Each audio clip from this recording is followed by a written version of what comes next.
जय हिंद। आप देख रहे हैं प्रकाशन उत्तराखंड, देहरादून से आपके साथ मैं अनिल रावत। उत्तराखंड की खबरों से जुड़ने के लिए वीडियो को लाइक करें, शेयर करें, चैनल को सब्सक्राइब जरूर करें।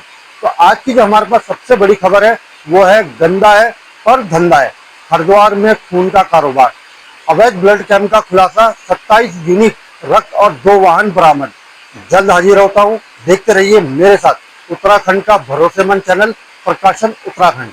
इस कार्यक्रम के सहयोगकर्ता हैं वर्मा ज्वेलर्स।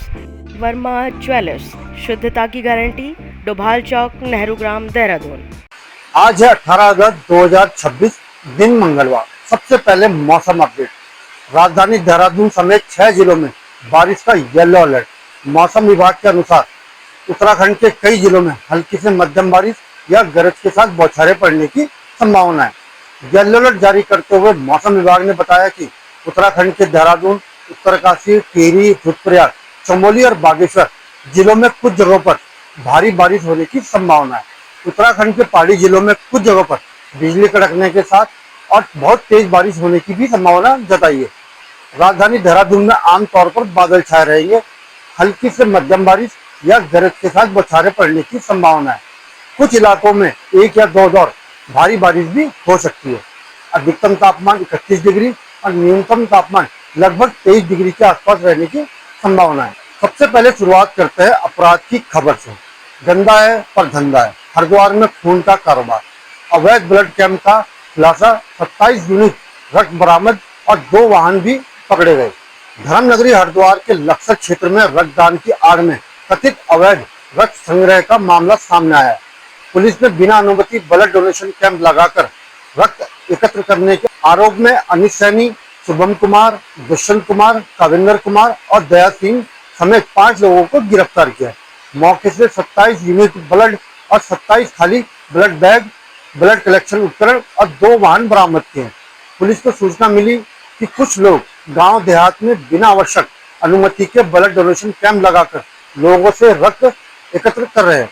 आरोप है कि जो ब्लड इकट्ठा किया गया ब्लड बैंक में जमा करने के बजाय अन्य राज्यों में ऊंचे दामों पर बेचने की कोशिश की जा रही थी। सूचना पर पुलिस ने अलावलपुर किराए पर 2 संदिग्ध वाहनों को रोककर तलाशी ली। स्विफ्ट कार की डिग्गी में रखे आइस बैग से 27 यूनिट ब्लड और 27 खाली ब्लड बैग बरामद हुए। इसके अलावा रक्त संग्रह और जांच से जुड़े उपकरण भी मिले। पुलिस ने मामले में ड्रग्स एंड कॉस्मेटिक एक्ट और बीएनएस की संबंधित धाराओं में मुकदमा दर्ज किया है। एसएसपी हरिद्वार नवनीत सिंह ने कहा, रक्त जैसे पवित्र कार्य की आड़ में अवैध गतिविधियां करने वालों के खिलाफ कड़ी कार्रवाई की जाएगी। ये 16 तारीख को ये लक्सर थाने में सूचना प्राप्त हुई थी कि कुछ व्यक्ति हैं जो कि ब्लड डोनेशन कैंप लगा रहे हैं जगह जगह और यहाँ से ब्लड लेके अन्य राज्यों में, अन्य जनपदों में ऊंचे दाम पर उसको बेच रहे हैं। और इसमें जब ये 5 लोगों को पकड़ा गया जो ये कर रहे थे, तो 27 यूनिट इनसे इन्होंने ब्लड भी लिया था जो एक कैंप लगा चुके थे। इनफैक्ट ये तीसरा कैंप है इनका। और इसमें एक संभल का है, एक मुरादाबाद का, एक बिजनौर का है, 2 हरिद्वार के हैं।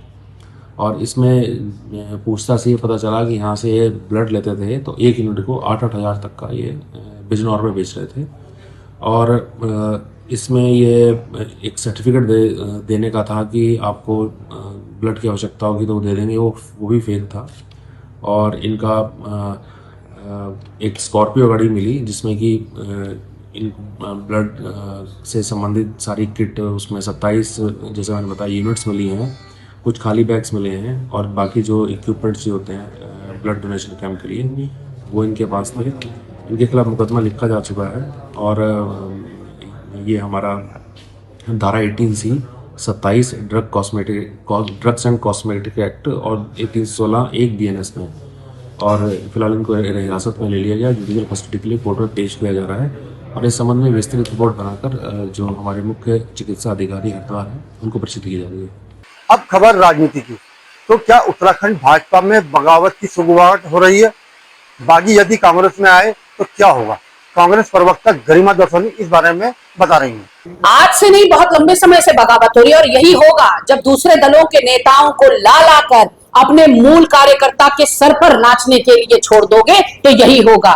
दायित्वधारियों की फौज देखिए, दल बदलू भरे पड़े हैं।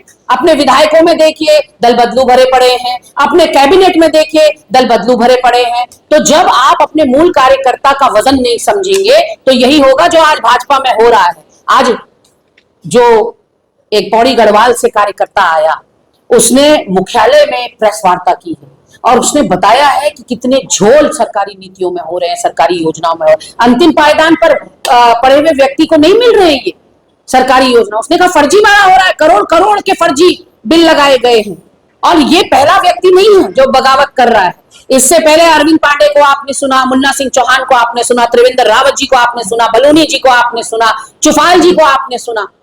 बहुत सारे लोग मुखर होकर पहले भी बगावत कर चुके हैं। अब भाजपा के लिए तो सबसे पहले अपना घर बचाना मुश्किल हो रहा है।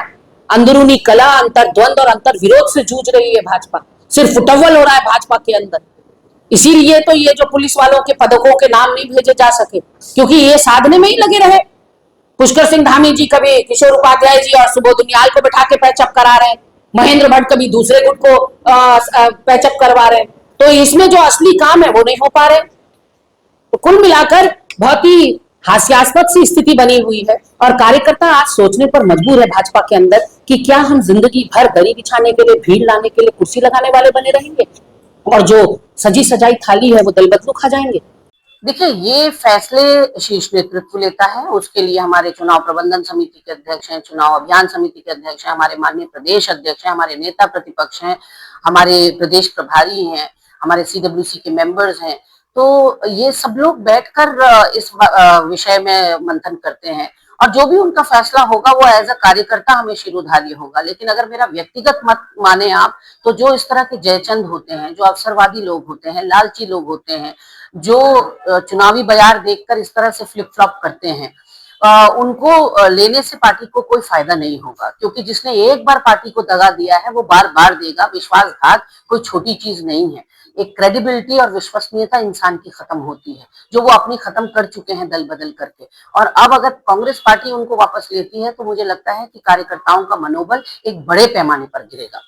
अगर आपको हमारा वीडियो पसंद आए तो वीडियो को लाइक करें, शेयर करें, चैनल को सब्सक्राइब जरूर करें। धन्यवाद।